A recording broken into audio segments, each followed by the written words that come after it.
একটা জিনিস চিন্তা করতে হবে, এটা আমার ফিলিংস, যেটা আমি এটা আরও বেশ কয়েকবার বলেছি, এটা যারা এনসিপিতে নেতৃত্বে আছেন এখন, আমরা দেখি আর কি, বাহ্যত যারা দেখি বা আমাদের সাথে যারা মিটিং করতে আসেন, তারা কিন্তু 2024-এর আন্দোলনে অ্যাক্টিভলি পার্টিসিপেট করে ইনভলভ ছিলেন এমন লোকজনই কিন্তু এই দলটা নেতৃত্ব দিচ্ছেন।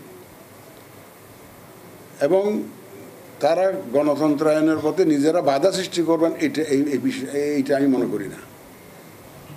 আমি তাদেরকে দেশপ্রেমিক এবং অতিমাত কোনো অংশেই তাদেরকে কম দেশপ্রেমিক আমি ভাবতে চাই না।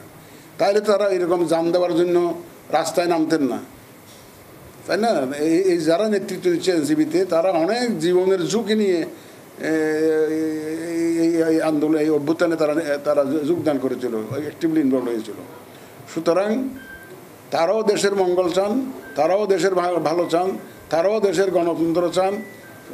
আমার বিশ্বাস, এবং যাতে গণতন্ত্রের উত্তরণটা যাতে সুন্দর হয়, সুষ্ঠু হয়, এটা সেই এরকম একটা পরিবেশে ওনারা সম্মতি দিবেন। এবং আমাদের দেশে ওই রকম রাজনৈতিক সংকট বিভিন্ন সময় হয়। ওই রাজনীতিবিদদের একটা সুবিধা আছে কি, তারা there is no last word in politics একটা বলে, যে ওটা পজিশনটা চেঞ্জ করতে পারে, যেটা আমরা পারি না। আমাদের তো আইন কানুন অনেক কিছু করতে হয়, অনেক সীমাবদ্ধতা আছে, কিন্তু ওনারা শাস্ত্রে আছে there is no last word in politics. তো সুতরাং এটা ওনারা বলতে পারে, কিন্তু ওনারা, আমি তাদেরকে দেশপ্রেমিক হিসাবেই জানি, দেশের মঙ্গল কামনাকারী হিসাবে জানি। এবং তারা দেখবেন যে তারা আমাদের সীমাবদ্ধতা সম্পর্কে ফুললি অ্যাওয়্যার, এবং দেখবেন যে একটা অবস্থানে আসবেন। তাতে আমি মনে করি না NCP will B A problem for transition two democracy.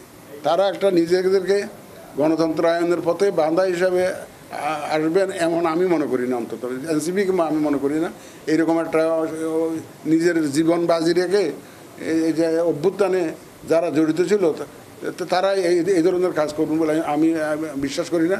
সুতরাং একটা পজিশন আসবে, দেখবেন আপনারা ইনশাল্লাহ, এবং সবাই দেখবেন যে সুন্দর একটা সুষ্ঠু নির্বাচনে অংশগ্রহণ করবেন আপনারা।